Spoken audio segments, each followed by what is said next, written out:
Hey YouTube, how is it going? Oh my goodness, what a week it has been. I hope you guys are doing well. It's been a long week and a half, couple weeks. Grantus Glorious Tone is here. Steven, thank you so much, you guys, for coming in and being early. I'm not going to say that getting to where we're at right now was easy. For the sharp-eyed, you will notice several different things. Not much really changed, though, to be honest. Everything from here over didn't change a bit. Nothing over here changed. Now, what you may notice is that this circuit that's here is now buried over there. It was over here, though. So there are a couple turrets that will have some soldering marks on them. I found that it was a little bit too problematic to drill those out and remove them. So they're just gonna, I might try to clean this one on the end up here a little bit more, but I rerouted the negative feedback around the back and in, just to get it away from the sensitive electronicals. So, as you recall, the last time we did a video was about 2 weeks ago now, I think, at least a week and a half, something like that. I want to say it was like a Monday or Tuesday or whatever, but I took that week off and then all of the last week off, so yeah. Phantom Boner, good to see you again. It's been a while. How you been, man? Hold on a second while I do some house cleaning here. We're gonna add, and there you go. Welcome to the party. So, we turned it on after we figured out that I missed 3 wires. Count it, 1, 2, 3 wires. Stupid mistake. Realistically, I just needed to follow my own advice, which is to do what I said to do and go through each connection on, your layout or your schematic or whatever, and actually touch it to make sure that things were working. I was missing, I believe, this wire right here, which is now replaced by a resistor. There's an interesting little network right here. I'm doing a split plate load on this thing. And the split plate load is to make it so that the level going out of the last triode here, which is that parallel triode, gets tamped back quite a bit. I think we cut it down a little over 50% just by doing that without changing how that tube operates. So it's kind of a clever way to take a new tap off the plate of a triode and allow you to reduce the amount of drive going to the next stage while keeping that triode happy with what it's doing. Yeah, no, this thing looks really good. Sounds really good too. So that was one of the big changes. I do have a couple different things going on here. You'll probably notice if you're sharp-eyed that this is not the same as the others. The problem is that it's this value, but I can't fit it in that space. So I had to use this different brand that had the value that I wanted that would fit in the space that I had. So that's something else that we'll have to figure out. I did a local negative feedback network in this thing. That's what that little resistor right there is. So that's actually a clever little thing I did. So let me explain why I designed it the way that I did, why I ended with a parallel triode, and why I left the layout the way I did. I mentioned before that I was trying to do this layout to give me outs, like give me possibilities if things don't go my way, right? And make it so that way, no matter what, I can always get something else going on, right? Well, I definitely needed to do something because this last triode, as you may or may not know, a parallel triode has just a little bit more push than a normal 12AX7 triode would have. A lot more push in all actuality. It kind of splits the difference between just a regular triode and then a cathode follower, if you will. It's kind of sits somewhere in the middle of those two extremes, if you will. But that means it is driving the ever-living crap out of the pi section. That's why it was so touchy on the master volume, is that it was sending 50 some odd volts into the master volume, and I think I only need like 2 or 3 volts tops to make it so this thing has every bit of output that it possibly can utilize. So, when you got 10x or more, at least 10x the amount of voltage going in, you can see why it would be a little bit touchy. But I knew that I was going to be putting a network on the ass end of that thing in order to, do some EQ kind of controls and stuff like that, which means I knew I was going to be sucking some of that level away. So I wasn't as worried about it until I turned it on and realized, okay, what's going on? We got some serious problems. It sounded like ass, of course, as you recall. It sounded like ass because there was just way too much bass. I had a bypass cap on every single stage. I just did it like whatever, you know, the Dumble kind of schematic had going on. It must work in those amps, does not work in this one. That's all I can say. Maybe the voltages were off, maybe whatever it could have been. It doesn't matter. That's why I say all the time, I always caveat Emptor you guys to let you know that just because you see a schematic online doesn't mean it's going to work. Verify, verify, verify. I call it the 7 out of 10 rule. If you can find that schematic in 10 different places and 7 out of 10 of them show the same thing, that's probably the one that you want to go with, right? Well, just because you take a known good part and stuff it in front of another known good part doesn't mean it's going to work. All right. So we had to modify the front end a little bit. We had to cut quite a bit of bass.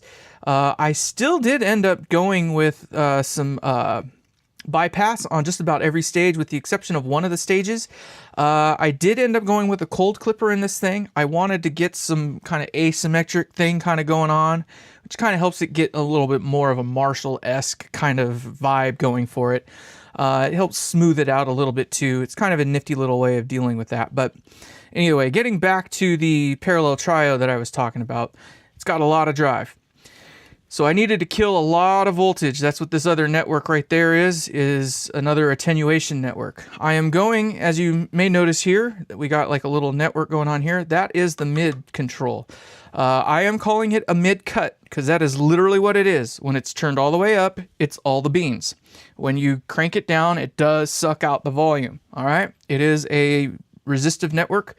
And when you start utilizing it, it does suck some volume out. Don't you worry, there is plenty of pot range on this thing to get you well into the angry zone. But you can see there's a lot going on over here as well. Now, initially, when I was showing this thing off to a bunch of you guys, if you're a member, you would have seen the sneak peek video that actually showed what this thing sounded like a few days ago. Nice. I wish I won a freaking Focusrite. I want one. But in either case, I had it on the ass end because I was really trying to suck as much voltage out of the, out of that triode as I could. And, I decided to go against it because I wanted a little bit more control. I did the right thing. I moved it to the front side, which helped kind of tamp down the front end just a little bit more, but it made it so much more controllable. So this thing has essentially two sets of EQ. It's got the front end EQ, so it's EQ'd before it even hits any of the gain staging, right? So you got your low cut and basically your high cut, and it does have a little bit of boost in there if you want some boost, but I tried to tune it so that way right up in the middle on those knobs, good starting point. If you need less or more, you go less or more. So that takes care of the front end, but on the ass end, you now have a mid-cut, a Framus mid-cut that's been modified a little bit. I did modify it just a little bit. And then, of course, the presence control. Now, I will say this about the high watts. The high watts definitely have a very effective presence circuit in them. It is almost like a tone control in and of itself. Up the middle is pretty neutral. I'd say it's slightly on the dark side, just a little bit.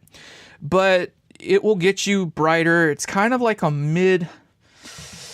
I would say it focuses more on the mid highs, right? It's not the high highs until you get all the way to the end of the sweep. Then you get all the brightness and all the highs and stuff. But it's kind of like a high kind of contour sort of thing.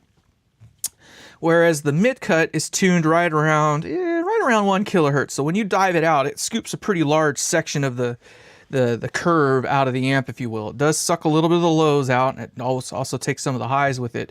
So you have something pretty effective, because between all the 4 different EQ options that you have, you've got 2 highs and you got 2 lows, and between them they all kind of cover a different range, and because of that, it's very tunable. If you don't like all the mids, you can suck it out. You will have to punch the volume up, the master volume, just a little bit. That's okay. It is after all the distortion circuit stuff, so it will not affect your distortion, so you can still get kind of all that stuff. Whereas the low cut and the high cut over here will kind of, touch up the distortion the way you want it to. Now, there are 2 drive controls in this thing, and you may notice from the last video that I have swapped them around.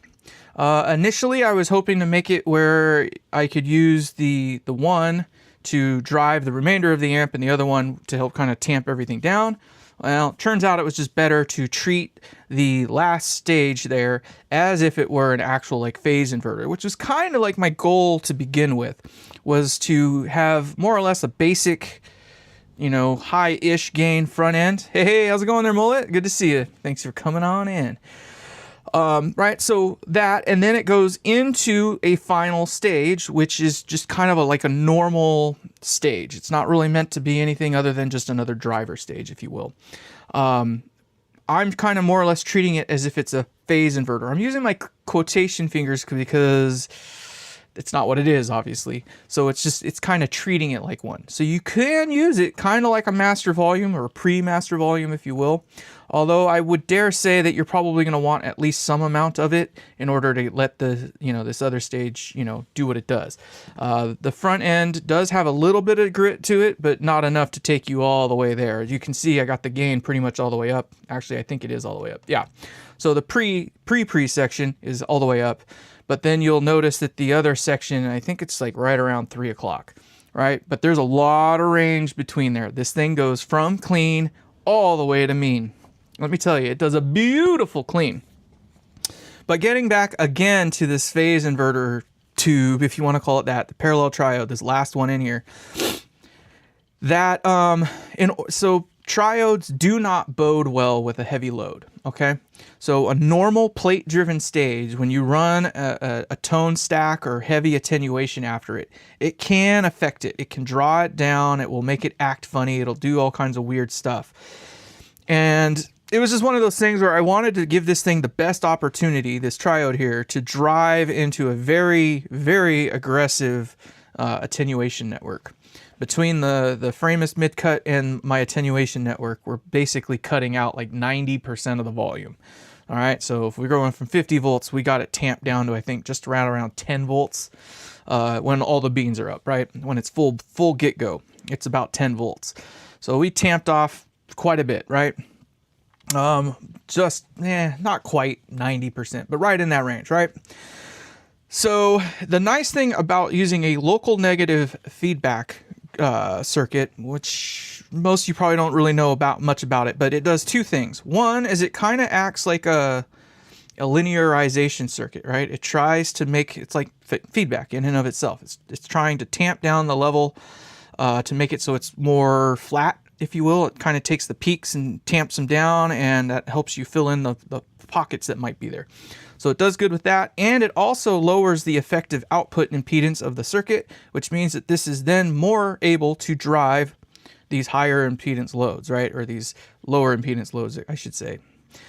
So things like this attenuation circuit. So it's kind of a twofold bit on going with that parallel triode. It has a little more snot, and because of that local negative feedback network, we have the ability to drive into a very, very heavy load. That's it. All right, so it doesn't bother that stage. That's all. So we did that. Took quite a bit of tuning on the front end. I ended up going with a fully bypassed front end stage, and you know, I had to neuter quite a bit of the bass because this thing has the beans. You'll get to hear. I tried to make this thing about as versatile as I can possibly make it. I wanted it to do clean to mean. Now, I'm not going to say it does metal, but it can be kind of, I don't know. It's in the realm of. As I mentioned, I said it would have at least as much gain as this guy here, and you've heard that one a few weeks ago. It has at least that much, if not more. It's a little bit tighter. I will say that. It's got a little more percussiveness to it, I guess, if you will. But it's a very, very tunable amp. And I'm going to turn it on just so you can kind of hear something here. This is going to be, yeah, you can see it is on. It takes a moment to warm up. That little thermistor in there is doing its thing. I love that thermistor, by the way. Kicks butt. I don't need this, but with this turning on and warming up, I think it is time for a drink. I have some Four Roses single barrel today. Compliments of Brian. Thank you, Brian. I appreciate that. He might be watching right now. I don't know. But Bug, go away, please. Apparently. Anyway. So there's a lot of versatility in it, believe it or not. Between the two volume controls or the two drive controls, whatever you want to call them, there's a lot of range. It does the medium gain pretty good. Works well with single coils and or humbuckers. We're gonna play it with a single coil here first, but oh, that's so good. Thank you, Brian. Most appreciated. Hold on here while I get some stuff going on. I'm gonna do some more back end work, if you will. All right, so the amp is on. I don't know if you noticed. The amp has been on. That's how quiet it is. Now I am running it through my my Torpedo Captor X, my great equalizer. I did that on purpose just because I didn't want to spend the time trying to mic everything up to show you that. It gives you a pretty dang good idea of what the hell's going on. So let me change the camera view just a little bit here. Bloop. So I'm gonna bust out with my single coil unit first, but you'll see right away that this thing is on because you'll hear it buzz. Right? So that's it.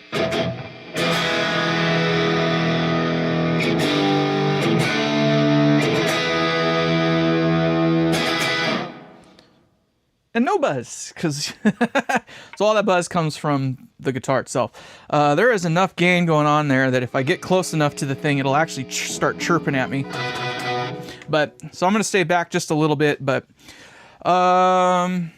just because we can, I'm gonna break some rules. I don't usually do this kind of stuff, but I'm gonna try it and we'll just kind of see how it is. So I'm gonna turn off my mic, and yeah, and then you'll.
Anyway, enough of that. You kind of get the idea, right? Join the giveaway.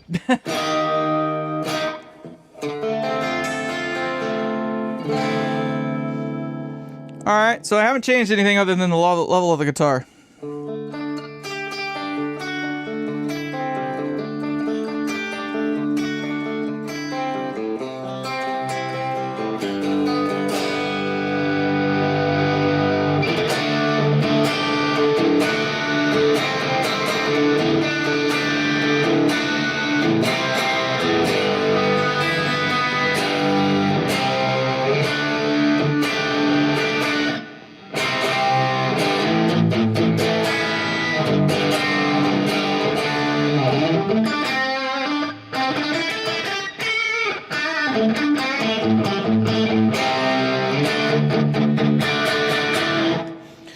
Makes sense? It does a thing.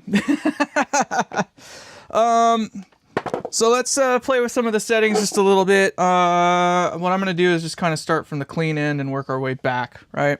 I'm going to try to keep an eye on the levels here. So because it has 2 drives, you do have to be kind of mindful of where things are at, right? Thank you, Tone Priest. I appreciate that. By that, I mean that you can kind of tune it because you basically have 3 volume controls, right? So you got the master volume, which is this guy right here. So I'll turn it up. That's about halfway. You can hear no noise still. It's because the other 2 channels are off.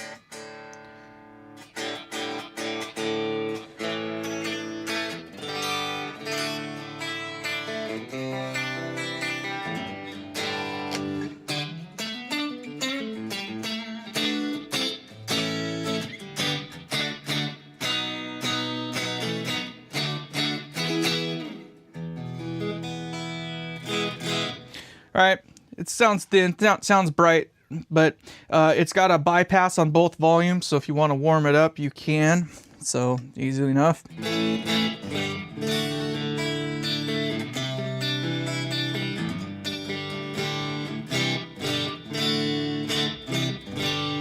Makes sense?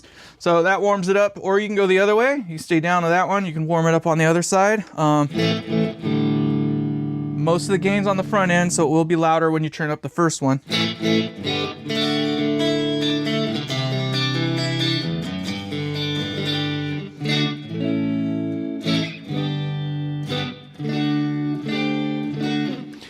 Mullet, nobody's won yet, all right? The game is still wide open, all right? So this is still getting finished. I haven't even managed the bias circuit yet. I still got to touch that. I still got to put in the effects loop.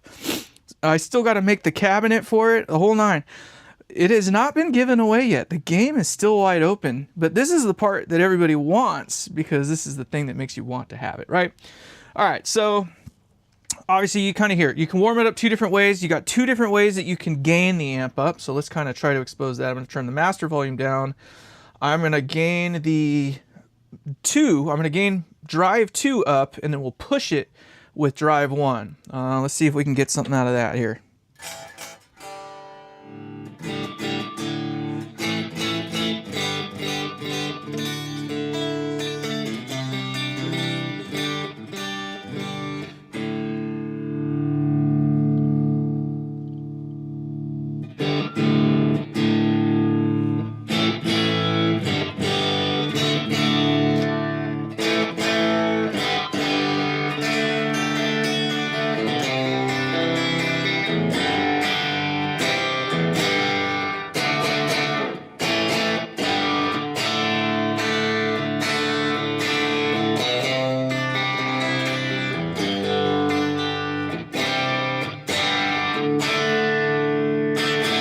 Makes sense? All right, so that's basically drive 2 all the way up, and then you start getting into actual distortion here pretty quick.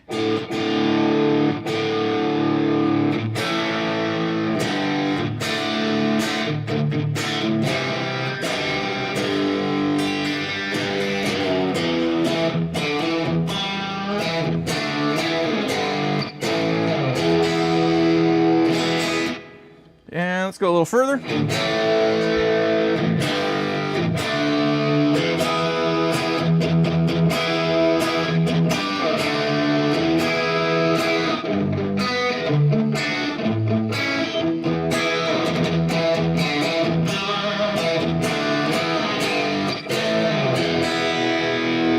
All right, let's just dime it. So that's both the gains all the way up here.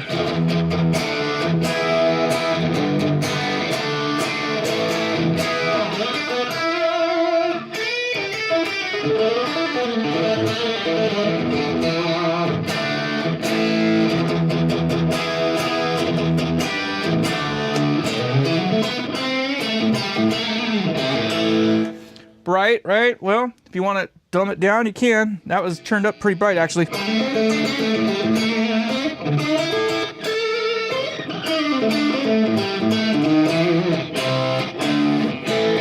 can go darker still if you want.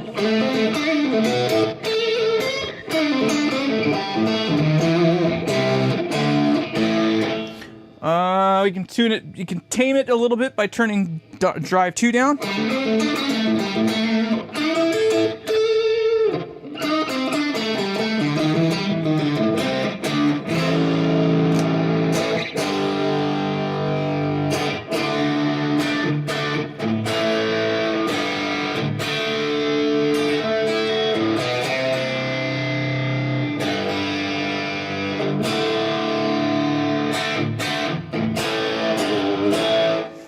Right? So there's a lot of range, and then of course you can play with any combination of the two that you want and kind of get somewhere in the in-betweens.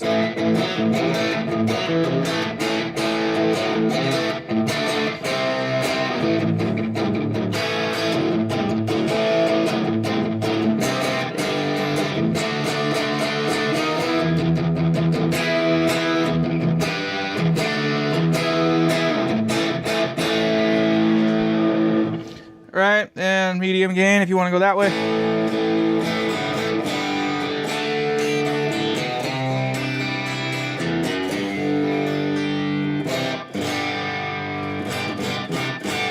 Now, here's something I kind of like about this thing. So it's 3 o'clock basically on both the gains.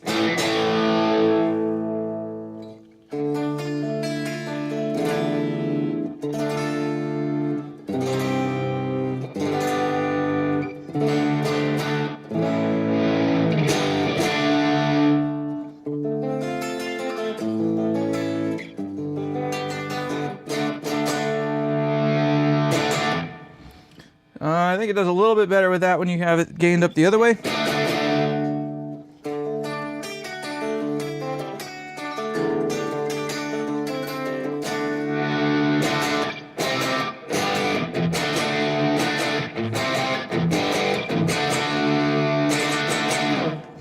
Get it? I hope you get it. I think it makes sense. Does a pretty cool little thing. Obviously it takes pedals really well. Oh, thank you for the kind compliments, the kind words. So yeah, well, shoot, let's not even bother changing guitars real quick. Let's just kind of go through the range of the pots, right? So I haven't even touched the EQ yet. The bass was about 1 o'clock, so this is all the way off.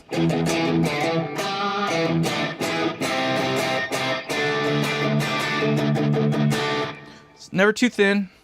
And this is all the way up. A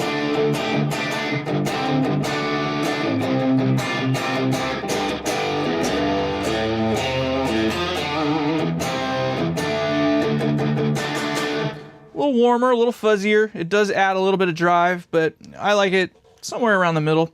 The bright is now all the way up, so it ought to be bright.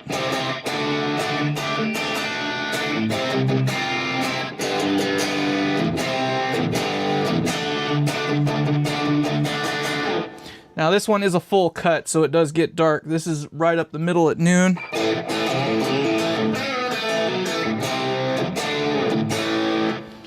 About 9 o'clock.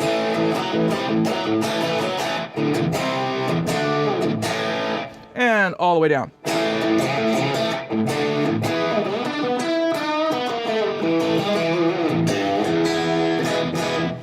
So you can kind of see right up the middle is pretty good. Let's work on the mid. I did have it cut back just a little bit, so this is all the beans. That will raise the volume a little bit. That is a touchy one.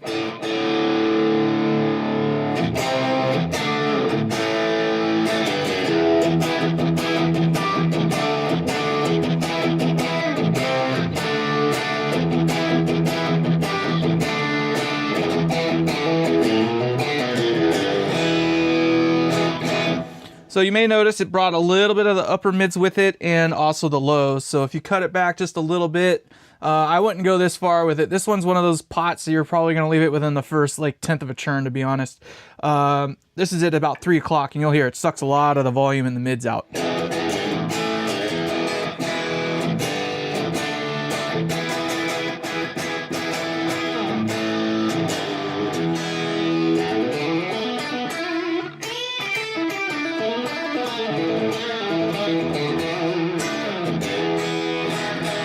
Go a little bit further, add the volume back.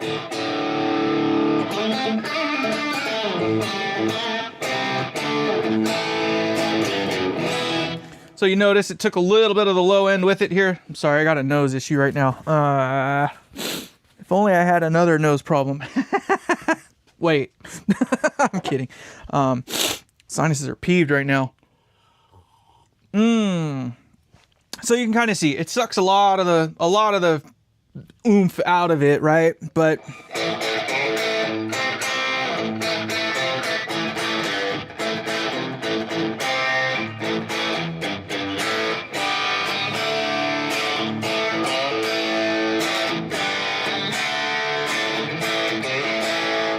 I guess if you like having a radio kind of sound, so like I say, I don't think you're gonna drop it much beyond, say, noon. But I like it all the way up myself. Also gives you more volume that way.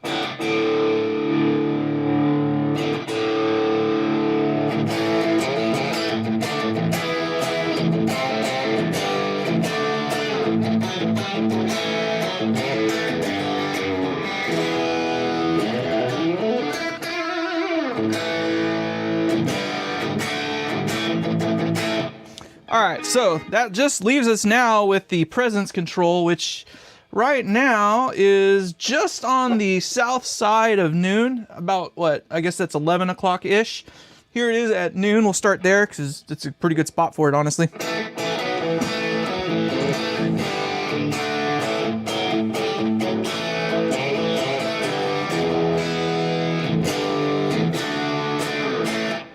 Probably noticed it did clean it up a little bit. It actually kind of made some more clarity.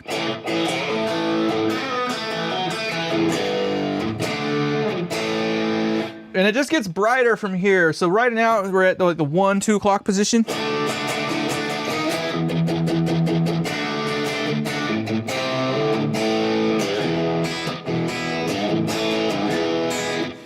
And here's the 3 o'clock position.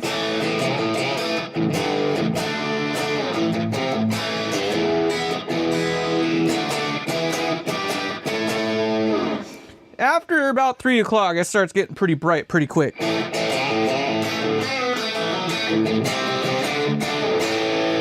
And this is full beans. It's going to be really bright.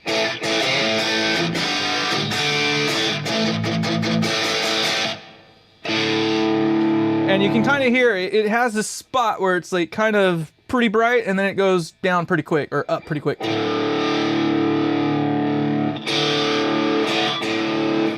Right around 3 o'clock to, I'd say between 3 and 4 is probably a pretty good spot for it, especially with humbuckers if you want to get that upper mid kind of bite.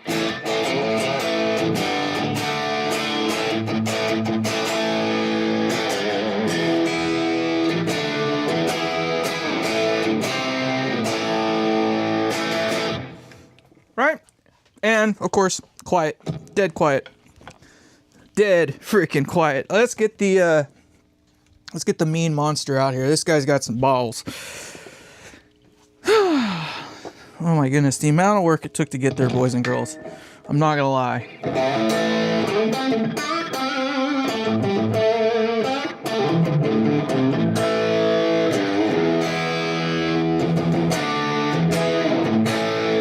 So now you can hear the low end needs to be, you know, dug out just a little bit. That's why this presence is kind of helpful. I didn't really go back because we just know it gets a little bit darker and stuff like that. So let me kind of reset here a little bit. We'll go there. Like I say, you can go pretty far down. Right now I've got it, what, about 9, 10 o'clock. I'm going to leave the highs right up at noon. Mids all the way up. And we'll leave that about 3 o'clock.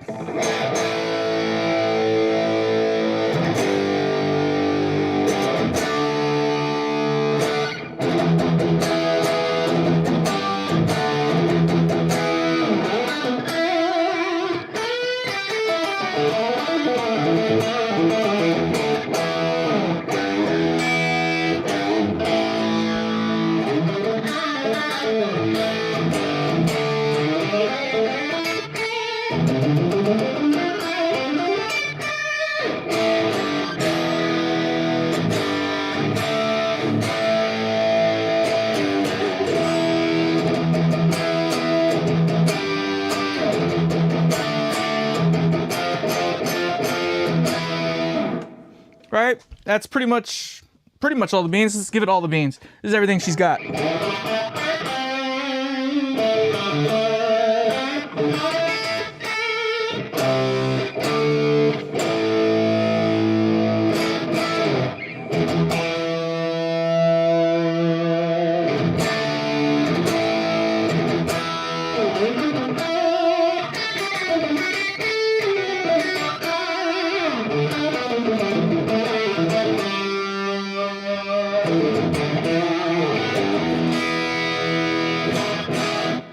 Alright, makes sense. I don't really like it all the way up like that. I kind of like one or the other kicked back just like a notch. To me, it just kind of actually helps kind of gnarl it up a little bit.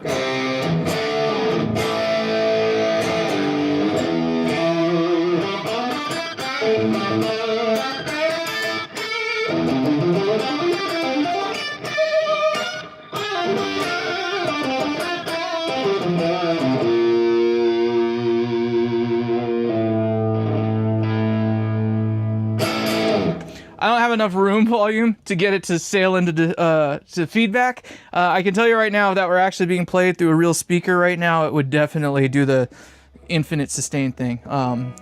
It'll almost do it, but I don't have quite enough volume in here yet, which probably isn't helping anything right now. I know I've had this mic on the whole time, which is probably mucking up the sound just a little bit. Let me turn this off so you can kind of hear the actual amp.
Alright, I think that's enough of that. You get the idea.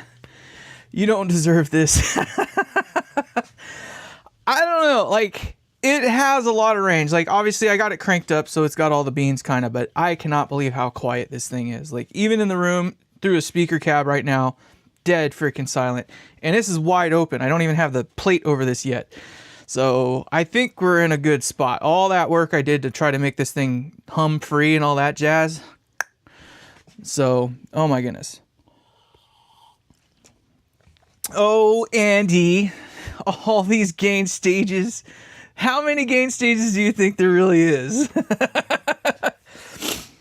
That is it. It's a pretty smooth distortion though, huh? I think it rips pretty good. It's not like a heavy, it's not a very heavy distortion. I'm not going to say it's like the Brutes or anything like that. It's definitely not Brutes, but for what it is, it's the kind of distortion I like. I like it a little bit smoother. I don't mind a little bit of brightness, but I like it kind of on the creamier side. So this is pretty chewy, pretty creamy. I'm all about the feel more than anything. So, there is no low power setting. You may have noticed that the thing's down pretty low. This thing gets quite a bit of, it's got the wattage. I guess we can show that. Because why not? We're all here right now. I know Andy wants to see it. How many watts is it? How loud does it get? So let's see how loud she gets. I don't want this though. I want not these. I need a different connector. So I'm going to be honest in saying that if you don't have one of these guys here, you should probably think about picking one up. A Zoyi, it does have, well, I guess we would need those probes, but let's see what this thing will tell us here.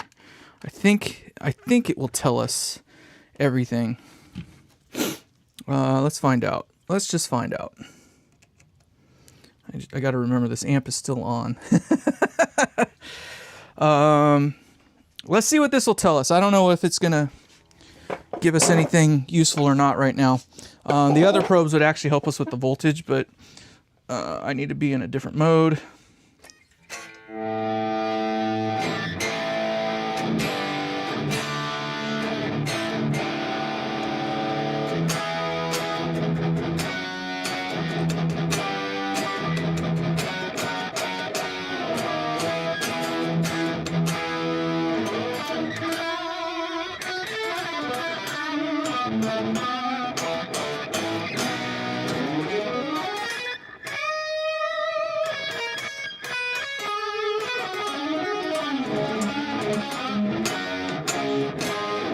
Anyway, you can see it's helpful for seeing your sine waves.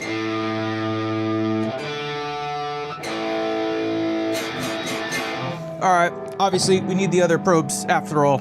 I don't know what I was thinking. I lost my train of thought, I guess. Other mode. There we go. Boop. Beep. Open, epen, gloppen, goopen. Let's see here. I turned down the sound in the room, so it's not quite as annoying. I'm going to have to turn it down even more.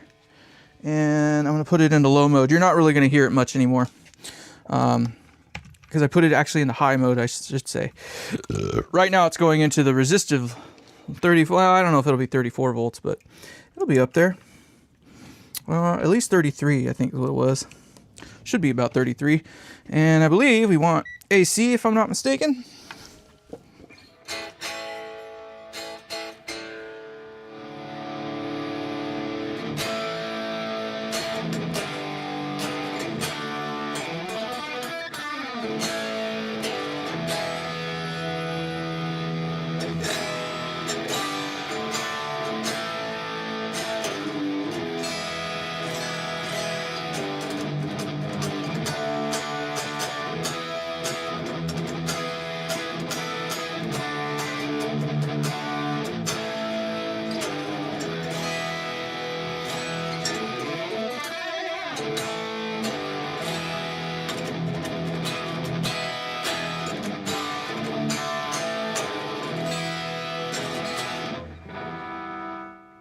All right, I think you heard it. Sort of. You shouldn't have heard much anyway, but as you can tell, it'll stay at 33 volts all day. We had a couple peaks there, hit at like 34. That's a 16 ohm load. 16 ohm load, by the way. So there you have it. And that is RMS, by the way. So our average was 19.1. Our max was 34.7, it's saying. I don't know if that's what I actually saw. I saw 34 on occasion, but yeah. So do the math on that. Andy, spit it out real quick. 34. What do you got? Junior from Dallas. Oh, JR just joined. Okay. Well, I know, but I was asking you to do the freaking math for me because I don't want to do the damn math. I know it works out to like 68 volts or something, or 68 watts or something like that on the low end. So hold on here. Hold on. Let me get my telephono out so I can use my calculator. All right. So all clear. So we're going to take, let's just do 33.5 because that's a good round number. So 33.5 times 33.5 equals some large number. And we're going to divide that by 16 ohms because that's what I'm putting it into. And that equals 70.14 watts. 70.14 watts. That's quite a bit. Now, obviously, that is with the freaking transformer rattling away. You're never going to turn it up that loud. I can't imagine that you would. If you turned it up that loud in the room, you'd be dying right now. I know I would be. I couldn't handle it. So hold on a second here while I make some changes. That's not the button I wanted to hit. I wanted this button. All right. So Andy, get yourself one of these things here. These are pretty cool if you want to just do something really quick. They're only like $80 too. They're not too exorbitantly expensive. But in either case. So, oh my gosh. What an eventful week. Oh my goodness. Let me tell you. So those are just some of the parts that came out. That's not even all the coupling caps and stuff or all the capacitors and stuff I had. Those are all the parts that went in and out of this thing. 25 watts RMS is what it is. My ass, 25 watts RMS. Yeah, no, it's well, no, that was RMS volts going in, so it was already RMS. I could bias it hotter. Right now it's right at 60%. I think it's actually like 55% or something like that. I could bias it a little bit hotter, but there's no point, to be honest. Sounds pretty good right where it's at. Happy with that. 20 people. Wow. I'm kind of shocked. I guess I shouldn't be shocked. So I'm going to turn this off now. So there is a little bit of cleanup left to do yet still. Obviously, we need to get the bias circuit kind of completed. I just haven't done that part yet. It's just one of those things. It was down to 19 to 34. Something like that. The average was 17.4 is what it said, but that includes all the time not playing anything either. Well, hello there, Offset. How's it going there? I know I'm way behind on all these things here. Let me actually get the other stream up so I can see things a little bit more in real time. RMS is where you run out of headroom. I guess. I don't know how it works, to be honest. All I know is you take that voltage, you square it, and then you divide it by the load you got. And that gives you your peak wattage. I said this was going to be a 50 watt amp. I think we know that this is a 50 watt amp. On a bad day, this thing is a 50 watt amp.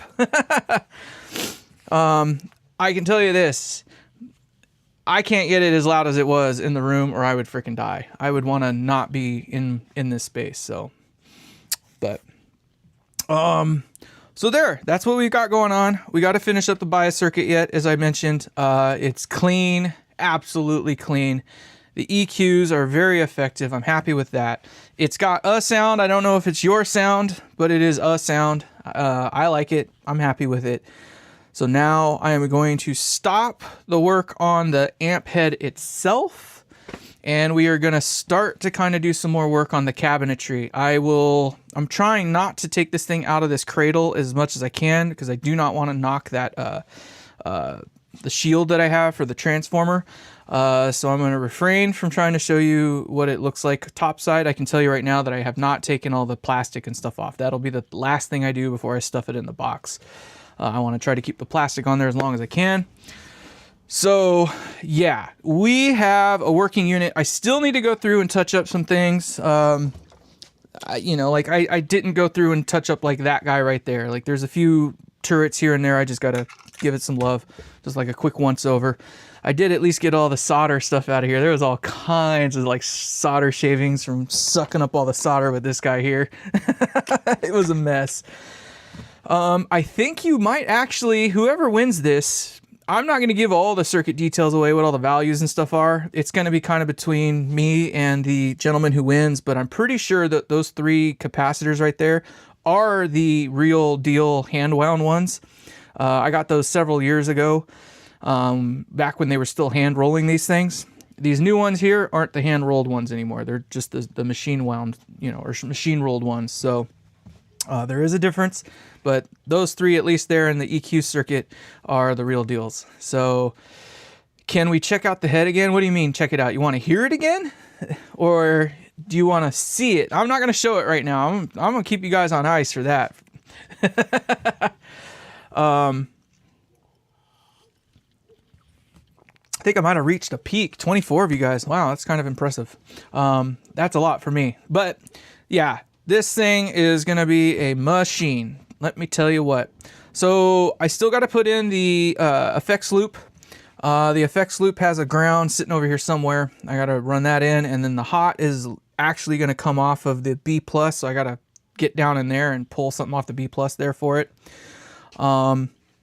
So I'm probably going to have to find a way to get down in there and run another wire off of it. which will be less than fun. Either that, or what I could do is be kind of a jerk, since it's being fed literally off the screen node. So I was talking with Elams about the effects loop, and let me get that for you just so we can see. Oh shit, I gotta play jump rope over here. Hold on a second. My apologies. Lots going on in a small space. All right. So this guy here is the effects loop that we're using. You can see it's got a lot of similar parts to what's being used in here, right? So this guy here gets powered off the B+, and he was saying it's best to power it off the screen node, literally off the screen node. Well, the cool thing is this thing is going in there like this, which means I could just literally power it off of the screens. I could just pull it right off the screens there. Seems to make sense to me. I will double check with him, but I don't see why it would be a problem. So literally if I take it off that, if I take a line off that bottom lug and just run it up, it would pretty much just fall right into this yellow wire right here. Like it's just literally boop, right down in there, just right down to there. And then the ground of course is here, so that can go to anywhere. I don't think it's going to matter too much. I don't really want to try to get back down in there to ground it with anything, other than I already have the ground in here, so I think I already managed all that. Then these two wires here, one goes to the that guy, the white one, and then one goes to the wiper. They're already shielded at this end here, so I don't even have to bother with that. So this won't take much work to get in there. That's all I'm getting at, more or less. But Instigator 50 head in the next few days. Oh, that's right. It should be there literally in the next few days, right? 5 lux. Yeah, come on, man. Let's go. It is not named the Instigator. Yeah, right. It is the next Instigator, all right. You two. You guys make me laugh. You guys are funny. Let's go for another sippy poo. All right, so I've done what I wanted to do in this live. It's one of my shorter ones. We're not going to do any work today. We got to just do the little expose. You kind of get to see the guts, all the fun stuff. I have not put the real knobs on. I've been using these ones for now. You're going to have to we'll have to go through towards the end and see. You might actually like this style. I don't know. I like it because it is tactile. You know what I mean? It's got the little chicken head style kind of thing. Whereas the other ones, I think in certain light, that this is aluminum. It's not painted white. It's just aluminum, but it looks white. But in certain light, you can kind of see it kind of fades away. These are actual aluminum, and they are really high quality. I really like these ones, but these ones are going to be harder to keep clean. I like the weight, the heft of them. I think these ones are going to be easier to manipulate on here, but I guess it's kind of up to you guys which one you want to use or have. I'll leave it up to whoever wins it. How's that? They can take their pick. And I have this in the smaller size for the back as well. And it's the same style of pot, but I went small for the back. So we got the matching ones for the back here for the send and return on the effects loop. So how nice am I? All the thoughts. How many amps will John sell? What? There's Armin. There is no winner yet. It is still wide open. Wide open, okay? That's what you have to be subscribed for. Well, you don't have to be subscribed, but you can enter the contest. The rules to enter are in the description. So go there and hit up Grant Us Glorious Tone there, and he will... I haven't seen a single video yet for an entry. I have no idea who's in the running. I don't even know how many people are in the running. This is my job. My job is to build it, put it in a box, and ship it off to South Korea, so that way Grant Us Glorious Tone can do his thing with it, and then he will do the drawing. You must be present to win. Must be present to win. Very simple. It will be very well documented when the time comes for when this amp will be given away. You will have zero excuses to know, because there will be a lot of lead up on the date and the times and all that fun stuff.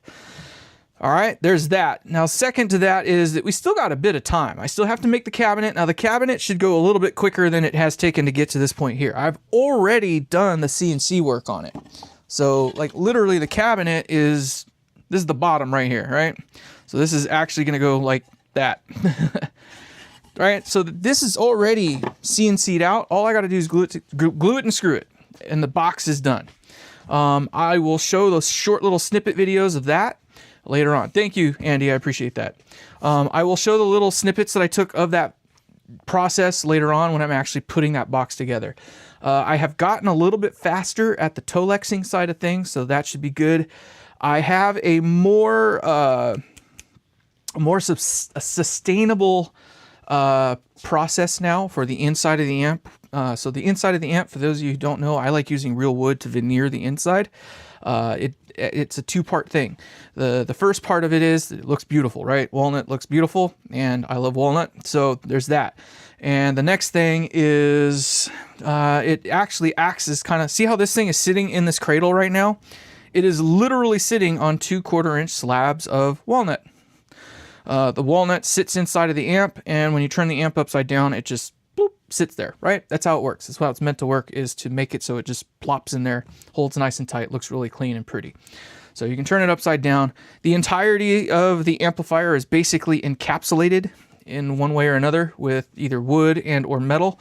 The metal is going to be a little bit fun on this one because I am going to go with an aluminum veneer that goes all the way around the periphery of the cabinet on the inside of the frame.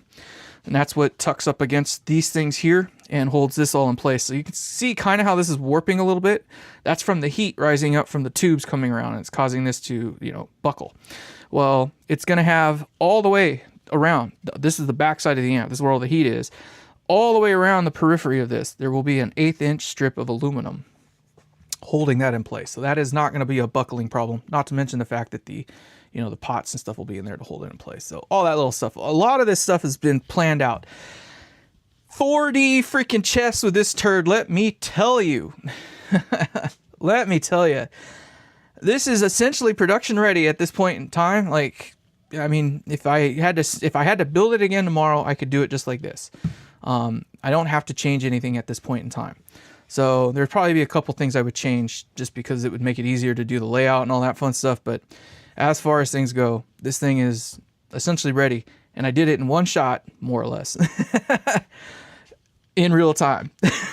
Like, no screwsies upsies, because this thing is going out the door. It ain't mine. I don't get to keep it. It is labeled serial number 001. I do not know for sure if I'm going to make this a production amp, actually. I will see. If somebody really likes it, that's going to be kind of up to the new owner of the amp to build interest in it, I think. So whoever wins the amp, I pray to God that you're going to do some video work with it, because that would sure be nice. Some more video work than I can do. That would be sure helpful to build the interest in the brand and just to show what it is I'm doing over here. Yet I'm still struggling. You never know, man. Yeah, no, we're struggling over here. I'm on the struggle bus. But objectively, it's to get this in the hands of someone else who can put it to good use. Hope the God they play the ever living crap out of it. It takes pedals really well. I'm not showing that today. We'll do some of that crap later. But that is 4D chess right here. That's how you do it. You just got to plan ahead, think ahead, all that fun stuff. Leave yourself some room to make sure that any kind of layouts, goofs, and stuff like that, all that fun stuff, you have it out. So I can't think of anything else about this to talk about. I think we kind of reached that point. Let me talk about what's coming up in the future. I still need to do the Paul McCartney Tech amp. I shouldn't use that name in its entirety. It's not for Paul McCartney. So it's for his guitar amp Tech. So it's not for Paul. So just to clarify that, it's a name everybody knows. All right. So you get what I mean. In either case, I still got to do that one. I still got the Ignator tweaker head to do. That one's a redo, so that one I'm actually going to sell. That one I'm going to build it the way I build it. It'll have at least this level of gain, yada, yada, yada. It'll be in the same chassis that the Ignator tweaker came in. I'll build a new shell for it, or cabinet, whatever you want to call it. That one will go on Reverb or something like that. That one will get auctioned off. I have counted not one, but 2 chassis on the way right now. They are en route. I just talked with Michael over there at Modulus Amplification in Europe. reviewed alongside the instigator. I am not worried, Andy. They are not even close to the same kind of beast. I don't think these are going to compare, to be honest. They're so dissimilar, I think, in many regards, that I kind of feel like they'll each kind of stand on their own, to be honest. It's not a competition anyway. This thing's loud AF. They both are going to get to the point where nobody wants to be around them anymore. So yeah. I have 2 chassis on the way. I just ordered today another power transformer.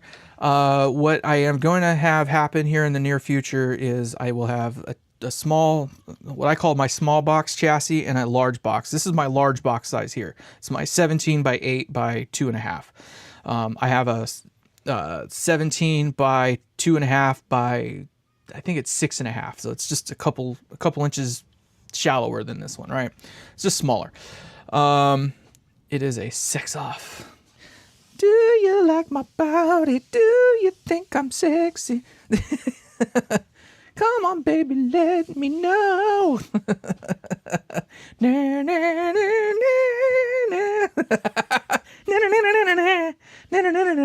You get it. Even if you didn't want it, you got it. How cringe was that? All right, so the plan with those is one of them is going to turn into a test bed. The large box version that I'm getting is going to turn into a test bed. I'm going to build another 50 watt amp, and that one is going to kind of be a platform for me to experiment with. I'm going to try to do it up in such a way. I'll probably do it similar to this one, where I'll put the transformers all the way out to the edges, just because it's easiest that way. It's easy to keep things clean. I'll put the power tubes right in the middle again, but I'm going to try to build it further this way, so I can have a little bit more space around this stuff. I do not know if I'm going to do the high watt layout this next time. The unfortunate thing about doing the layout like this is that it does eat up quite a bit of space. It's essentially like having 2 rows of these things in here. Historically, what I've done is I just ran a long thing right up the middle. I have another amp behind me. I'm not going to show you right now because it's fucking ugly inside. But so normally I would just have this giant, turret board like this. I'd have this one, and then I have another one that I cut in half, and all the power would go on the small one, and everything else would go on the other one. It's going to be a platform for me to work on creating a more high gain amplifier.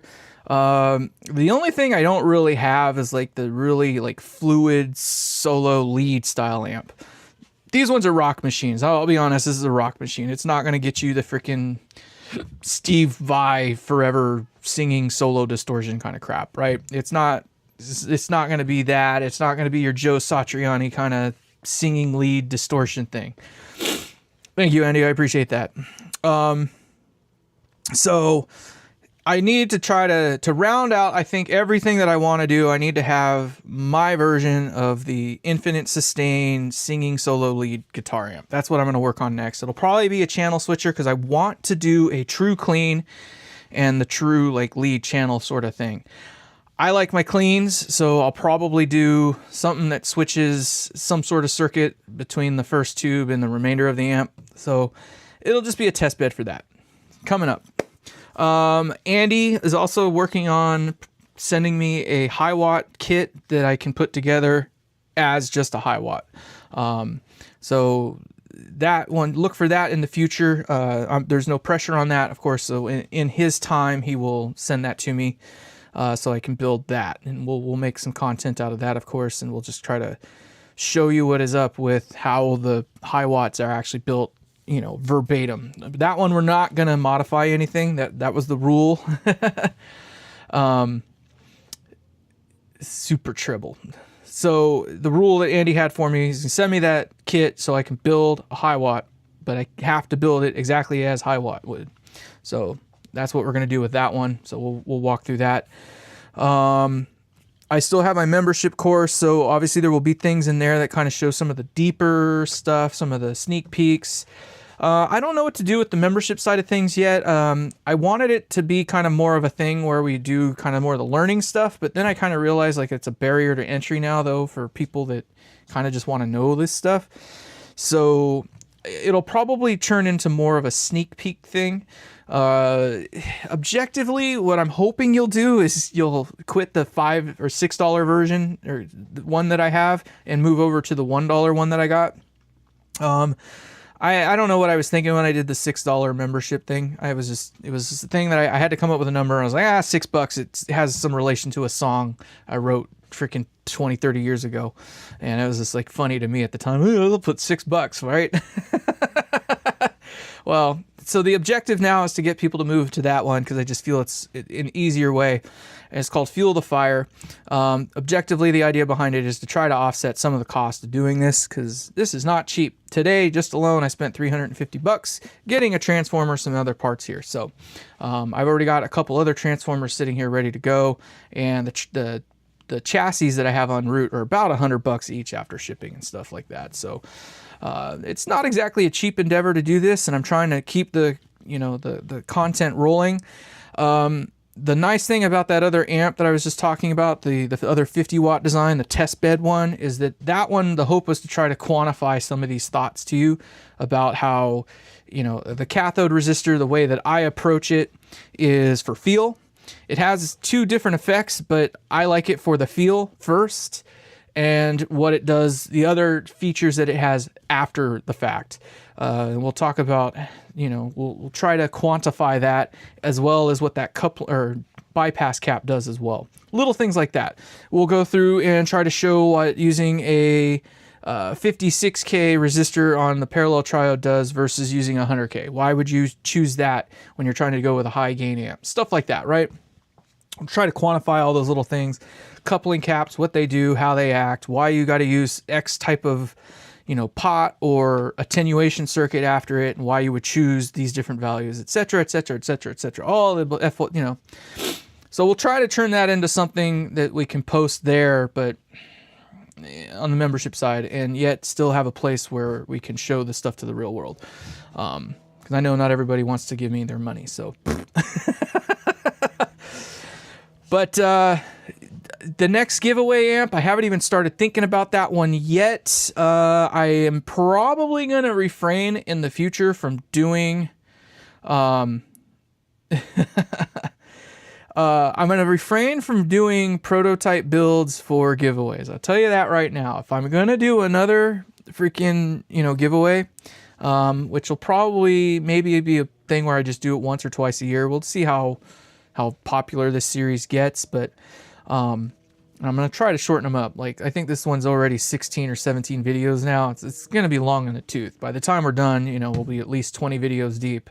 I don't think people are really interested in watching 20 videos that are probably easily 50 or 60 hours of me yip-yapping and all that crap.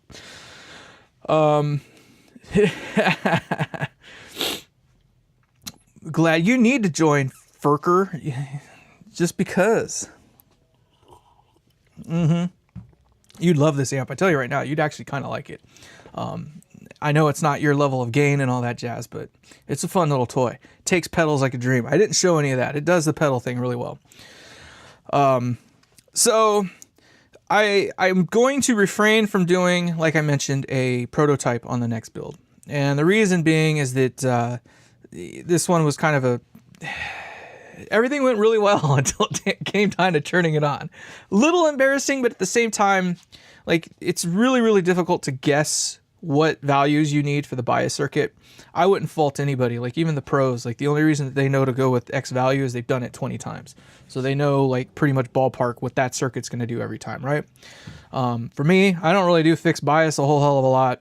I've never built this amp before, so it was a ballpark. And as you saw, I definitely went to the safe side. Like, this thing was definitely going to barely turn on when I had it. So I had to warm up the bias quite a bit because it was way too cold. So in either case, little things like that, but that's another one of the things that test bed amp will kind of be for, is it'll be laid out in such a way it won't be so technical like this one. It'll be more linear, if you will, so I can just kind of wire it in there, check it out, see what it is, no. And then when I get a thing that I like with it, I can take that circuit, put it into a real thing like this, and then we can go from there. Now, I know that Andy's, one of his big things is not using the perf board like this, and he always teases me that it's basically a PCB board. He's freaking with me. But obviously we know it's a G10 board. It's just pre-perforated. I like using these because you can put pretty much any layout you want. It's not custom in terms of, you know, how like these different lengths, like this guy here, where I needed it to be this length. All right. But 3/8 spacing is just go, go, go. Right. I'm not ready to do 100 watt yet. I just don't. This one's too freaking loud for me. So it's like, I don't even know why I'd want to build 100 watt other than to say, hey, I got a freaking 100 watter. Check it out. There will be 100 watters in the future. Don't you worry about that. This I can easily just turn into a 100 watt amp. Like the power supply on this thing alone it doesn't even know that the freaking tubes are there. If I could slap another pair of tubes in there, easy peasy. No freaking deal. So the objective is to try to kind of come up with a more modular kind of platform, in that the 50 watt version that I create can also just turn into a 100 watt. Basically, I change the output transformer. Everything else stays the same. I'm trying to design it in such a way where it's like that. What is the cost in parts? Bro, you don't want to know. Right there is damn near $100. I mean, that's probably, I don't know, realistically, that's probably $60 in parts right there. 50, $60 easily in parts. That doesn't even include the coupling caps and all that stuff. And there was a half a dozen or more of those in this pile at one point. I just cleaned that part out. But average part cost in here, take every single little component you see and make it about $2. That would probably be about the average cost per single component in here. And when I say single component, I mean, say that's $2, say that's $2, say that's $2, that's $2, that's $2. Everything, every single one of those little things in here, counted as $2. The chassis, $100. The face plates, well, if you did it wrong once, you did it wrong twice, like I did, and you ended up burning through. I burned through about $60 worth of faceplate material. But realistically, it's about $15 to $30 for a set of faceplates. $100 for the chassis. Another $100 in tubes easily. So yeah, I mean, it starts adding up quick. I want to say on the short end, I made the shield for the power transformer. This power transformer over here is about $300. Another $100 for the other transformer. We're easily $1,500 on the shallow end. It's $1,500 just in parts. So $7 to $22 a piece. I know. Well, that's what I mean though, is like if you take every single part and averaged it all together, it might be around $2, maybe $3. So, per part, like per part. And I mean, I don't know what the BOM is on this thing, but there's at least 100 or more parts in here, easily 100 more parts. So when you start doing $2 or $3 a piece on those, figure it out. Don't even talk to me about the shipping. You know, like just every little thing, there's all kinds of little things. So like this little plug right here, you know, that costs, you know, like $10, $15. This little guy right here, these guys here were $6 basically to get them in hand. You know, the little plugs for the bias supply.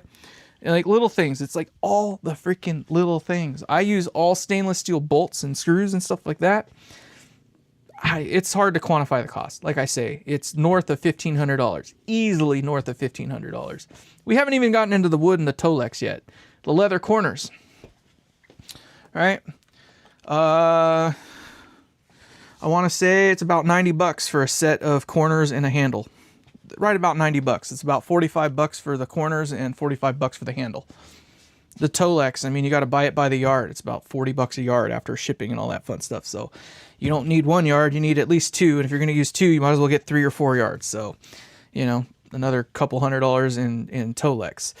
The wood is pretty cheap, you know, realistically speaking, to make the cabinet, the shell or whatnot. I mean, a 2x4 sheet of plywood, you know, what is that, $40? Something like that.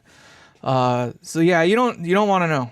It's expensive. It's not cheap to do it to this level. Now, you can go with the cheap parts. You can get the generic parts. It'll work. It'll sound just fine. Won't sound as good as this maybe, but you know, as Andy was saying, like I think these things here are about 15 bucks a piece. Each one of these are about 10 to 12 bucks a piece. Each one of these are probably 4 bucks a piece. Each of the little resistors, I say they average out to about $1 a piece after shipping and all that jazz. It's not quite $1. It's more like 70 cents or something like that, but still, whatever, right? By the time, you know, the wire in this thing, it's damn near $1 a foot for the wire. I don't know how many feet I had in here, but I did multiple wires more than once. You don't want to freaking know. I'm not trying to count, so just know it ain't cheap. Dale, what's going on? Okay, high watt kit. There you go. Yeah, right. I will make Andy an amp one of these days, but he's one of those fickle mother turds out there that I say that lovingly, by the way. Where just giving him a normal amp like the way that I would like it isn't going to suit him. You know what I mean? Like, I'm sure he would appreciate it and love it to death or whatnot, but it's not something that he's going to shoot to play necessarily. Obviously, building him a high watt isn't going to do me any good. So I'm probably going to, if I do build Andy an amp, it will be a 2-channel amp, so it'll have a proper clean channel that he can use to put his pedals in. He does like cleaner style amps, but then also have, you know, some other channel in there that kind of gives him the brutes or something like that. So get definitely the heavy rock side of things. More angry and aggressive, of course. That kind of stuff, right? But that's down the road a little ways. I kind of want the smoke to settle a little bit here. I am a glutton for punishment. I took on a job, and I think I got it. I'm waiting for the deposit check to come, but I have a gig coming up in late June, last week of June, right around solstice or whatnot. That'll eat me up for an entire week. So this thing has to get out the door here pretty quick. I said I was going to try to be done with this in April. We're technically still in April. April 27th. Today is my friend Scott's birthday. Happy birthday to Scott. So we will probably not get it actually done. Yeah, right. See, there he goes. Now I have to have a 3-channel with a clean crunch and a lead channel. No. He wants it MIDI controlled.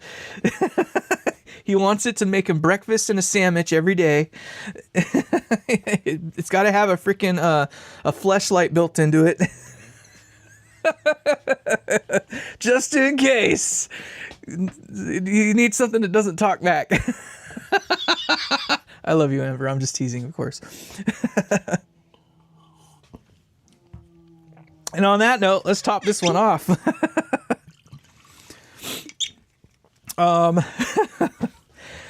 Anyway, so yeah, I'm gonna be loaded up there for about a week. Big show though. That'll be fun. Actually, I'm kind of looking forward to it. I get to play with a line array system and kind of I get to do a cardioid subarray. They don't know it yet. I'm gonna do it because I like doing like subarrays and stuff like that. I like playing with those kind of things. So that'll eat up a little bit of time, but the cabinet, I'm going to stop my work on this for right now. I'm going to not focus on this for a little bit. I'm kind of sick of looking at this thing, to be honest. I'm so happy that we got it where it's at, but it's time for me to take a little break. It's time to turn into a woodworker. It's got to be able to clean fish, and it's got to wipe his ass for him. It's got to roll him out of bed in the morning. Is there anything else it doesn't need to do or not do?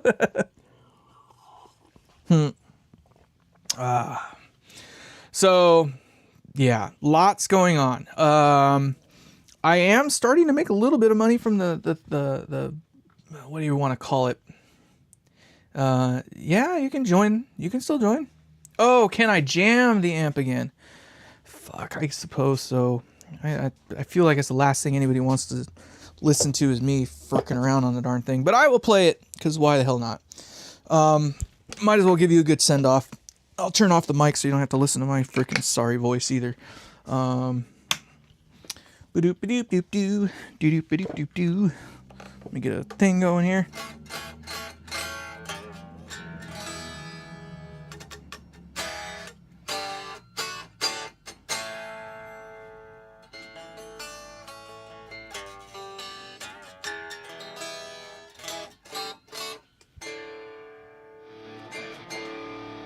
There it goes. Oh, it's so nice.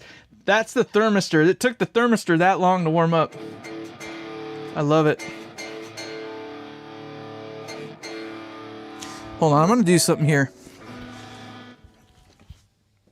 I'm gonna put it into normal range here.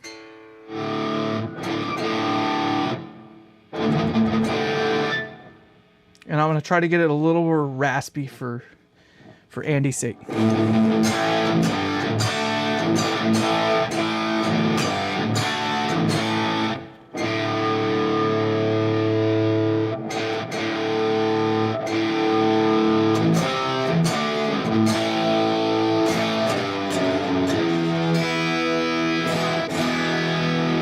Alright, I'm gonna mute myself. Hold on.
There is reverb in there actually though.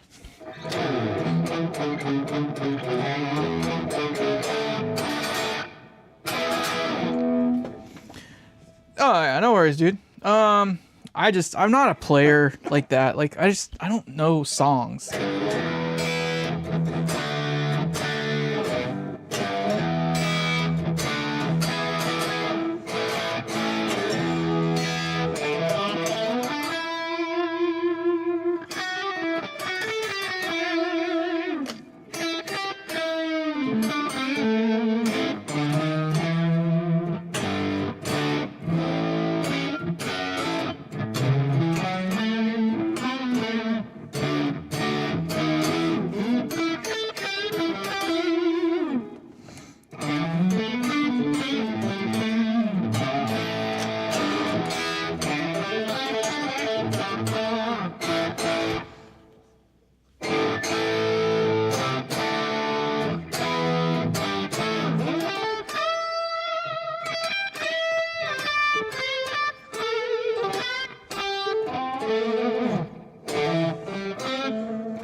Anyway, I'm tired.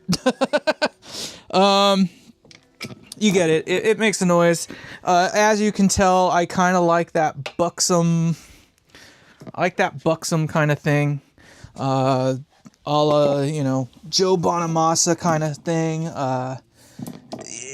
Dare I say, Beano album kind of thing. Like, that's what I gravitate towards. That's why it's kind of not a good idea for guitarists to make their own amps.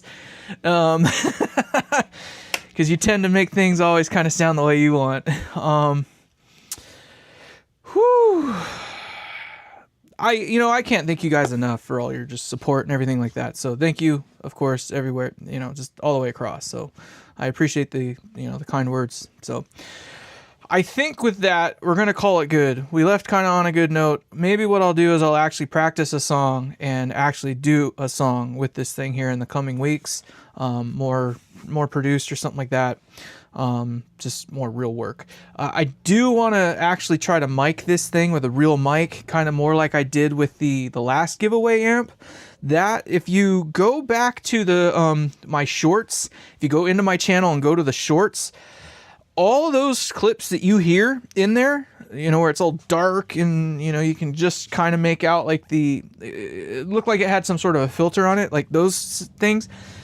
That was the giveaway amp the last time, which was like a 5E3 style thing, mic'd up with a real microphone in the room. And I was playing it at, more or less bedroom level, just a little bit above bedroom level, but it gives you a more realistic idea of what it actually sounds like. We're going to do something similar to that again for this one as well. So I was cheating today. I used the Torpedo Captor X.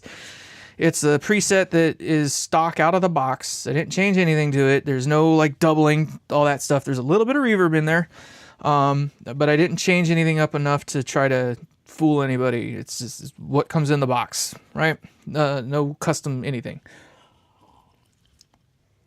So with all that, I just want to thank you guys so very much for hanging out with me today. I hope that you are excited about this thing. As you can tell, it's got quite a bit of range. It cleans up. It does all the things. So you guys have a wonderful, wonderful, wonderful evening, and I will talk to you again soon. Thank you so much. Goodbye.